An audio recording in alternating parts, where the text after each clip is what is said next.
lumayan bau kalau pas buang tuh padatannya tuh. Memang tidak maksimal. Banyak yang komentar di kolom saya, hanya kebuangnya sedikit ya daripada tidak dibuang sama sekali itu. Yang kedua itu pemilihan bibit unggul, Pak. Bibit unggul. Nah, bibit unggul itu tidak hanya sortiran pertama karena memang indukan gen itu juga berpengaruh, terus kualitas si bibit itu berpengaruh.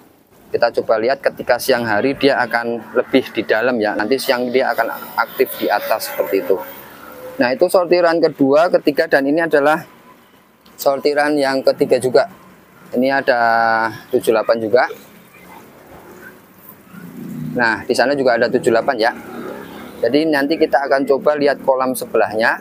Di situ masih banyak lagi bibit. Jadi barangkali nanti teman-teman yang dekat di Karawang boleh nanti berkunjung di kolam saya. Kita diskusi sehat, kita edukasi, kita konsultasi supaya mendapatkan pakem teman-teman budidaya lelenya pembesaran seperti apa di kolam tanah, di kolam terpal ataupun di ember juga ada ya, seperti itu. Nah, nanti boleh berkunjung di saya, boleh hubungi nomor saya 081 315 966 798 ya. Nanti barangkali teman-teman nanti bingung di daerah Karawang dan sekitarnya, boleh buka map Jawir Farm, nanti di situ ada. Kita akan coba untuk edukasi. Silahkan klik saja di situ Jawir Farm, nanti diarahkan ke kolam saya. Bibit unggul itu banyak kriterianya. Yang pertama adalah strain dari indukannya. Terus kedua adalah pemilihan induk ketika pemijahan.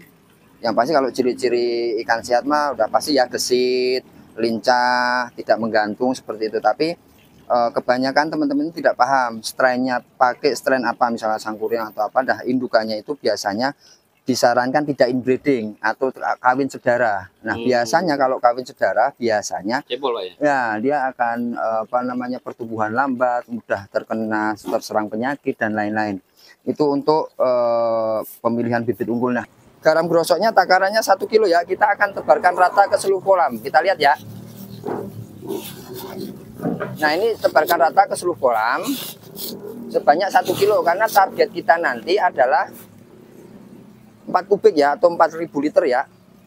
Nah, setelah ditebarkan rata, kita poin keduanya adalah untuk urea ya, atau TSP. Kita TSP dulu ya. Kebetulan TSP saya itu habis ya. Jadi takarannya itu untuk TSP adalah 1 sendok makan ya untuk 4.000 liter ya. Kita tebarkan rata. Kita tebarkan rata. Kita akan coba lihat ya. Kita tebarkan rata ke seluruh kolam ya. Nah, untuk poin ketiganya adalah urea. Urea ini 2 sendok ya, 2 sendok. Jadi urea ini nanti 2 kali lipat dari TSP ya. Kita sebarkan rata ke seluruh kolam. Satu lagi dikit, cup. Nah, itu ya. Nah, yang terakhir adalah probiotik ya.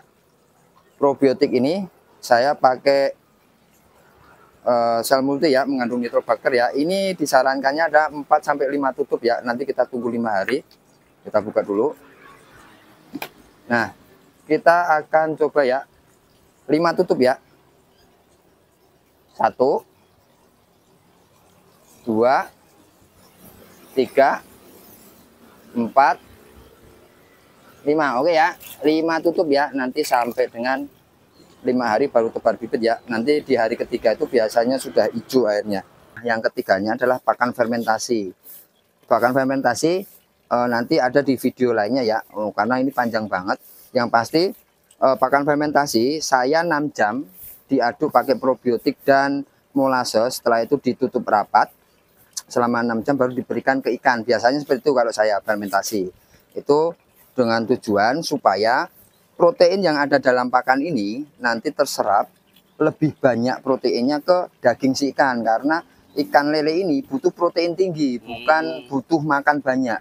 Nah, tujuan fermentasi seperti itu. Nah, yang keempatnya adalah perawatan air harian. Nah, itu menyambung dengan desain kolam, Pak. Kita lihat yang di sini. Di ujung sana adalah kocoran. Di ujung sana kocoran, nah di sini ada buangan. Setiap hari, pagi hari saya buang padatannya itu. Kita lihat padatannya di pagi hari dan malam hari itu saya buang padatannya. Kita lihat padatannya ya. Tuh. lumayan bau kalau pas buang tuh padatannya tuh. Memang tidak maksimal. Banyak yang komentar di kolom saya, hanya kebuangnya sedikit ya, daripada tidak dibuang sama sekali itu. Pagi dan malam itu hanya 10 sampai 20 detik saja. Kalau 10-20 detik ini cukup begini ya. Nah itu ditutup lagi, udah cukup. Pagi dan malam hari itu perawatan harian. Nah selanjutnya poin kelima adalah perawatan air mingguan. Kita lihat perawatan air mingguan itu adalah buang airnya 30-70%, Pak.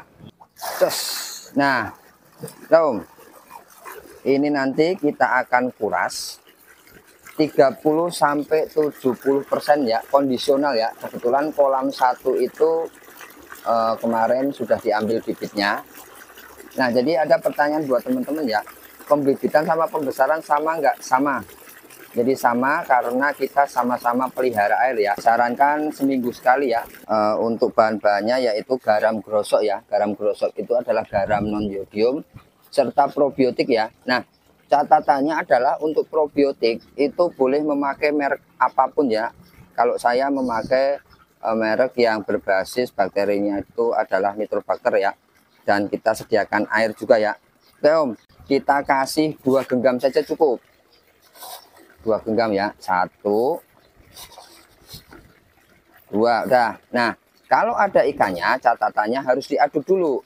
Nah kita sambil menunggu pengadukan ya, jangan langsung garamnya dikasih ke kolam yang ada ikannya ya, nanti bisa. Nah catatannya nih, ini sudah buang setengah ya. Misalkan kondisional teman-teman buang airnya setengah 50% ya, segini langsung ditutup lagi. Nah setelah itu dikocor air baru ya, tuh seperti itu. Ini hanya contoh saja, nanti jika ada kolamnya nanti dikocor langsung ya air baru ya, karena kolam ini mau disortir, jadi ini hanya sebagai contoh saja. Oke Om, sudah Om. Nah setelah 2 genggam garam grosok kita encerkan, kita sebarkan rata Om, sebarkan rata dari sana Om.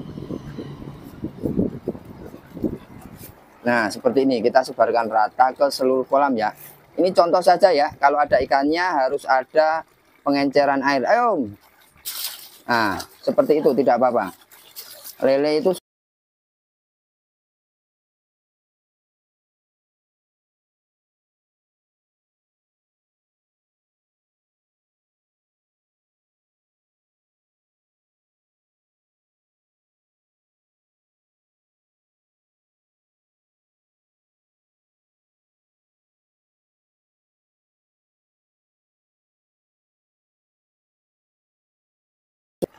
nah, poin keduanya adalah pemberian probiotik ya. 1 2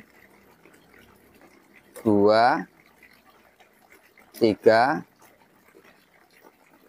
4 tutup. Cukup ya 4 tutup. Nanti kita akan encerkan lagi, diaduk rata ke seluruh ember, nanti disiramkan ke kolam ya. Nah setelah itu syaratnya adalah setelah pemberian garam sama probiotik, ikan puasa selama 4-5 jam ya. Setelah itu pemberian pakan sore ya.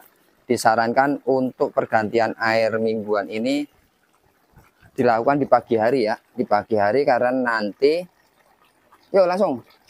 Karena nanti di siang hari itu adalah proses berkembang biaknya bakteri baik yang ada di probiotik, sehingga membantu mengurai sisa-sisa makanan atau sisa-sisa fases yang dihasilkan oleh lele ya. Misalkan tinggi airnya 40, kita buang 50%, artinya tinggi airnya 40 dikurangi 20 cm, artinya tinggal 20. Sama seperti ini, kita tidak bisa mempraktekkan karena kita tidak tidak lagi buang, tidak lagi merawat air mingguan. Setiap minggu sekali saya buang 30-70% Pak. Itu kondisional, misalkan airnya itu udah pekat atau tidak. Ketika dia pekat kita buang 70%. Baru isi air baru, pemberian probiotik 4-5 tutup. Setelah itu garam grosok diencerkan di air. Nah setelah itu disebarkan rata. Tanda-tandanya airnya bau Pak ya? Tanda-tandanya pertama dari kondisi ikan Pak, ikannya gantung, itu udah pasti airnya rusak. Yang keduanya bau airnya. Pasti itu Pak bau? Pasti itu ya. Kalau buang tiap hari memang bau, tapi pada dasarnya ketika tinggi air itu 40, 20 ke bawah itu airnya rusak Pak. Karena padatan itu nggak mungkin di atas. Padatan itu namanya padatan pasti di bawah. Makanya desain kolam saya itu di bawah itu ada begini Pak, saringannya begini. Itu dengan tujuan ketika dikocor di sana air isi ikan akan bergerak ke ujung. Ya, Nah, padatannya itu akan masuk ke sini terus ke pipa ini Pak, ke bawah. Makanya dibuang setiap pagi sama malam. Kita bayangkan kalau pagi, kalau setiap hari kita kasih pakan misalkan ya 2 kilo. Mana sih bolongannya? Oh ini bolongannya. Bayangkan 2 kilo pakan Pak. Nah dalam 1 minggu berapa? Iya, Pak, ya. Berapa fases ikan yang dihasilkan begitu kan? Jadi di situ kita bantu setiap hari, kita bantu setiap minggu kondisional. Bisa 30% dibuang, bisa 50, bisa 70 tergantung dari kondisi si air tersebut. Misalkan rusaknya terlalu parah ya 70%.